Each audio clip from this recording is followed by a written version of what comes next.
internet, the web, as we know it, the kind of web things that we're all talking about, is only less than 5,000 days old. Okay? So all the things that we've seen come about, starting, say, with satellite images of the whole Earth, which we couldn't even imagine happening before, all these things rolling into our lives, just abundance of things that are right before us, sitting in front of our laptop or our desktop, this kind of cornucopia of stuff just coming on, never ending. It's amazing. And we're not amazed. It's really amazing that all this stuff is here. Okay? It's in 5,000 days. All this stuff has come. And I know that 10 years ago, if I had told you that this was all coming, you would have said that that's impossible. That's simply, there's no economic model that would be possible. And if I told you it was all coming for free, you would say this is simply, you're dreaming, you're a Californian utopian, you're a wild-eyed optimist, and yet it's here. The other thing that we know about it was that 10 years ago, as I looked at what even Wired was talking about, we thought it was going to be TV but better. That was the model. That was what everybody was suggesting was going to be coming. And it turns out that that's not what it was. First of all, it was impossible, and it's not what it was. And so one of the things that I think we're learning, if you think about like Wikipedia, it's something that was simply impossible. It's impossible in theory, but possible in practice. And if you take all these things that are impossible, I think one of the things that we're learning from this era, from this last decade, is that we have to get good at believing in the impossible because we're unprepared for it. So I'm curious about what's going to happen in the next 5,000 days. If that's happened in the last 5,000 days, what's going to happen in the next 5,000 days?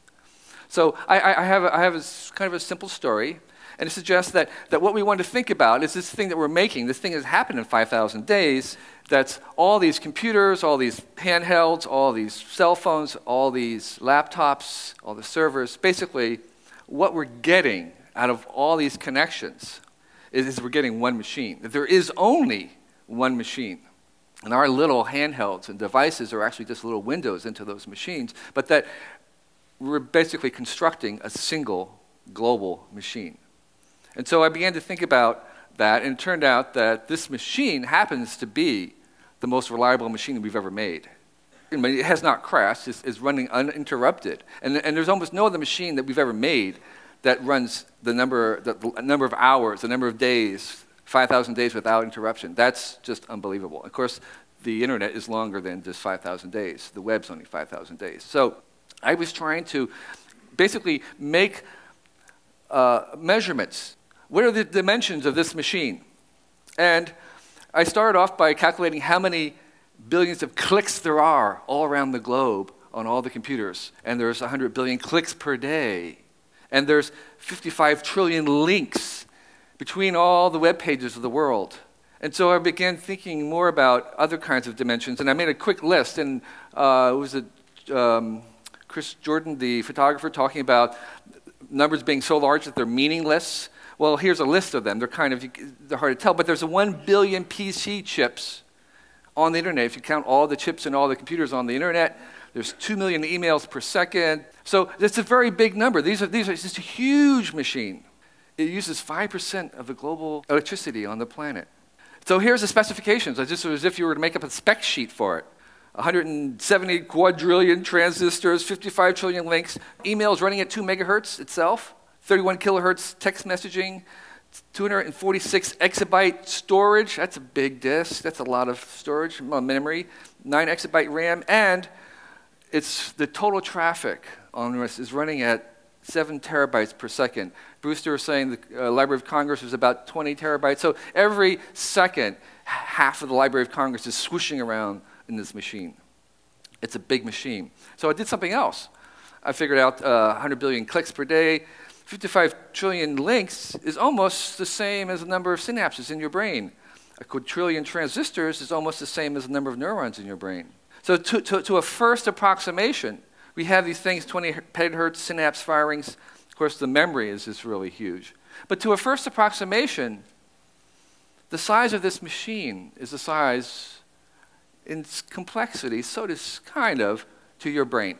because, in fact, that's how your brain works in kind of the same way that the web is work. However, your brain isn't doubling every 2 years. So, if we say this machine right now that we've made is about 1 HB, 1 human brain, if we look at the rate that this is increasing, in 30 years from now, there'll be 6 billion HBs. So by the year 2040, the total processing of this machine will exceed the total processing power of humanity in raw bits and stuff. And this is, I think, where Ray Kurzweil and others get this little chart saying that we're going to cross. So what about that? Well, here's a couple things. I think I have three kind of general things I would like to say, three consequences of this. First, that we're basically what this machine is doing is embodying, we're giving it a body. And that's what we're going to do in the next 5,000 days. We're going to give this machine a body. And then the second thing is we're going to restructure its architecture. And thirdly, we're going to become completely codependent upon it. So let me go through those three things. First of all, we have all these things in our hands. We think they're all separate devices. But in fact, every screen in the world is looking into the one machine. These are all basically portals into that one machine. The second thing is that some people call this the cloud. And you're kind of touching the cloud with this. And so in some ways, all you really need is a cloud book. And the cloud book doesn't have any storage. It's wireless. It's always connected. There's many things about it. It becomes very simple. And basically what you're doing is you're just touching the machine. You're touching the cloud, and you're going to compute that way. So the machine is computing. And in some ways, it's sort of back to the kind of old idea of centralized computing.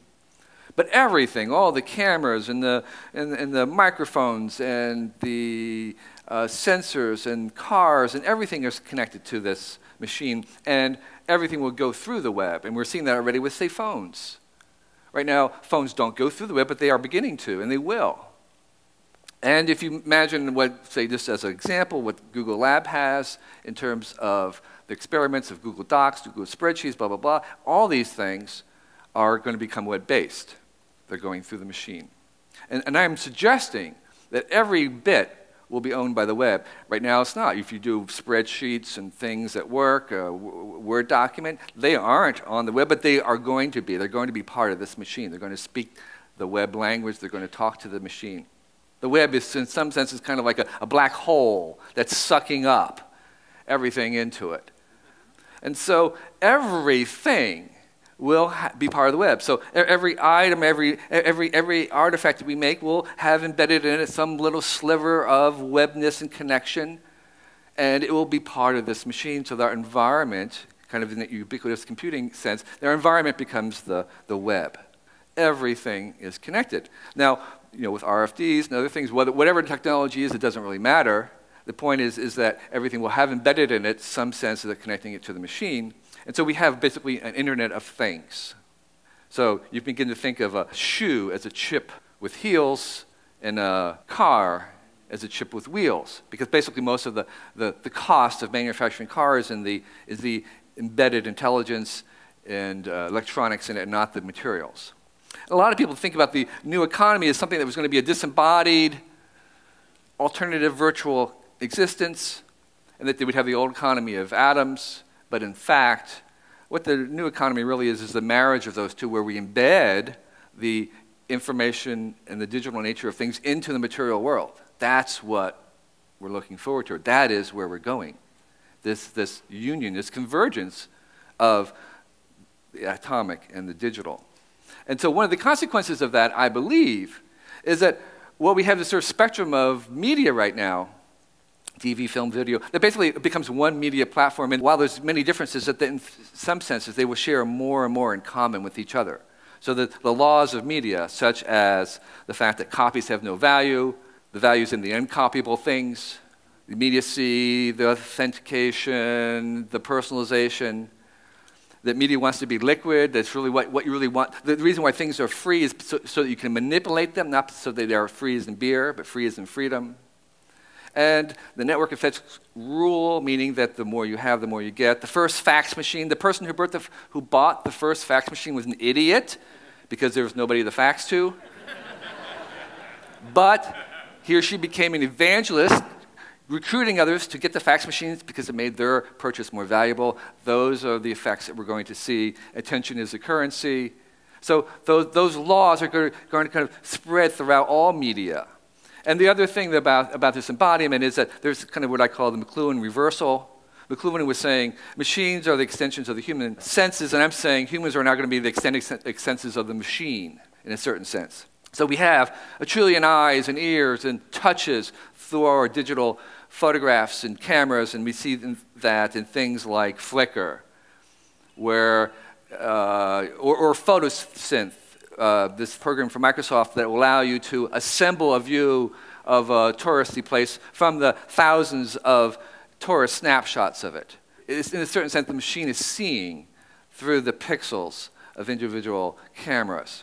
Now, the second thing that I want to talk about was this idea of restructuring, that what the web is doing is restructuring. And I have to warn you that what I'm going to talk about is I'm going to give my explanation of a term you're hearing, which is a semantic web. So first of all, the first stage that we've seen in computers of the internet was that it was going to link computers, and that's what we called the net. That was the internet of nets. And we saw that where you have all the computers of the world, and if you remember, it was a kind of a green screen with cursors, and there was not much to do. If you wanted to connect it, you connected from one computer to another computer. And what you had to do is, if you wanted to participate in this, you had to share packets of information. So you were forwarding on. You didn't have control. It wasn't like a telephone system where you had control of the line. You had to share packets. The second stage that we're in now is the idea of linking pages. So in the old one, if I wanted to go onto an airline web page, I went from my computer to an FTP site to another airline computer. Now we have pages. The unit has been resolved into pages. So one page links to another page. And if I want to go into book a flight, I go into the airline's flight page, the website of the airline, and I'm linking to that page. And what we're sharing were links. So you had to be kind of open with links. You couldn't deny, if someone wanted to link to you, you couldn't stop them. You had to participate in this idea of opening up your pages to be linked by anybody. So that's what we were doing. We're now entering to the third stage, which is what I'm talking about. And that is where we link the data. So I don't know what the name of this thing is. I'm calling it the one machine. But we're linking data. So we're going from machine to machine, to page, and now data to data. So the difference is that rather than linking from page to page, we're actually going to link from one idea on a page to another idea rather than to the other page. And so every idea is basically being supported, or every item, or every noun is being supported by the entire web. It's being resolved at the level of items or ideas, or words, if you want. So this is physically coming out, again, into this idea that it's not just virtual, it's actually going out to things. So something will resolve down to the information about a particular person. So every person will have a unique ID, every item will have a something. They'll be very specific, and will link to a specific representation of that idea or item. So now, in this new one, when I would link to it, I would link to my particular flight, my particular seat. And so, give me an example of this thing. I live in Pacifica. Rather than right now, Pacifica is just sort of a name on the web somewhere. The web doesn't know that that is actually a town, and that's a specific town that I live in, but that's what we're going to be talking about. It's going to link directly to, it will know. The web will be able to read itself and know that that actually is a place, and that whenever they sees that word Pacifica, it knows that it actually has a place, longitude, certain population. So here are some of the technical terms, all three-letter things that you'll see a lot more of. All these things are about enabling this idea of linking to the data. So here I'll give you one kind of an example. There's a gabillion social sites on the web. Each time you go to there, you have to tell it again who you are and all your friends are. Why should you be doing that? You should just do that once, and it should know who all your friends are. So that's what you want, is all your friends are identified, and you should just carry these relationships around. All this data about you should just be conveyed, and you should do it once, and that's all that should happen. And you should have all the networks of all the relationships between those pieces of data. That's what we're moving into, where it sort of knows these things down to that level. Semantic web, Web 3.0, giant global graph. We're kind of trying out what we want to call this thing. But what it's doing is it's sharing data. So you have to be open to having your data shared, which is a much bigger step than just sharing your web page or your computer.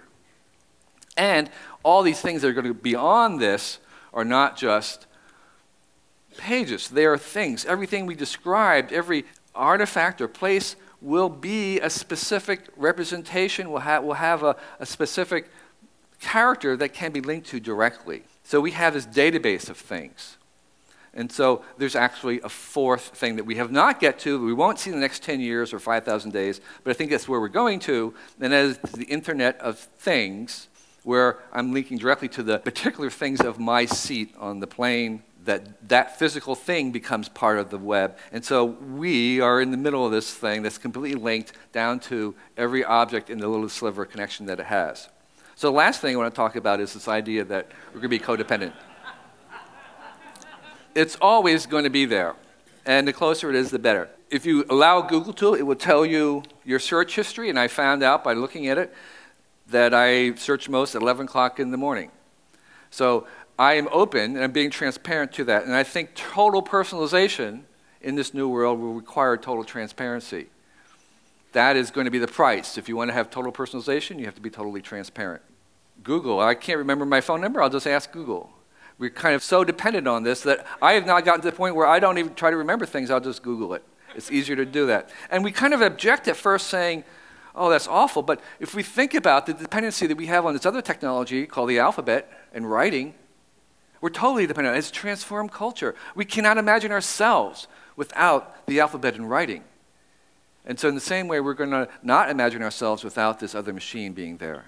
And what is happening, what this is some kind of AI, but it's not the AI in conscious AI, it's as being an expert. And Larry Page told me that that's what they're trying to do, and that's what they're trying to do. But when 6 billion humans are Googling, who's searching who? It goes both ways. So we are the web. That's what this thing is. We are going to be the machine. So the next 5,000 days, it's not going to be the web and only better. It's just like it wasn't TV and only better. It's not going to, the next 5,000 days is not just going to be the web, but only better. It's going to be something different. And I think it's going to be smarter. They'll have an intelligence in there that's not, again, conscious, but it'll anticipate what we're doing in a good sense. Secondly, it's become much more personalized. It will know us, and that's good. And again, the price of that will be transparency. And thirdly, it's going to become more ubiquitous in terms of filling our entire environment, and that we will be in the middle of it. And all these devices will be portals into that. So the single idea that I wanted to leave with you is that we have to begin to think about this as not just the web only better, but a new kind of stage in this development. It looks more global. If you take this whole thing, it is a very big machine, very reliable machine, more reliable than its parts. But we could also think about it as kind of a large organism. And so we might respond to it more as if this was a whole system, more as if this wasn't a large organism that we are going to be interacting with. It's a one, and I don't know what else to call it than the one. We'll have a better word for it, but there's a unity of some sort that's starting to emerge. And again, I don't want to talk about consciousness. I want to talk about just as if it was like a little bacteria or a Volvox, which is what that organism is. So, to do, action, takeaway. So, here's what I would say. There's only one machine, and the web is its OS. All screens look into the one. No bits will live outside the web. To share is to gain. Let the one read it. It's going to be machine readable. You want to make something that the machine can read. And the one is us. We are in the one. I appreciate your time.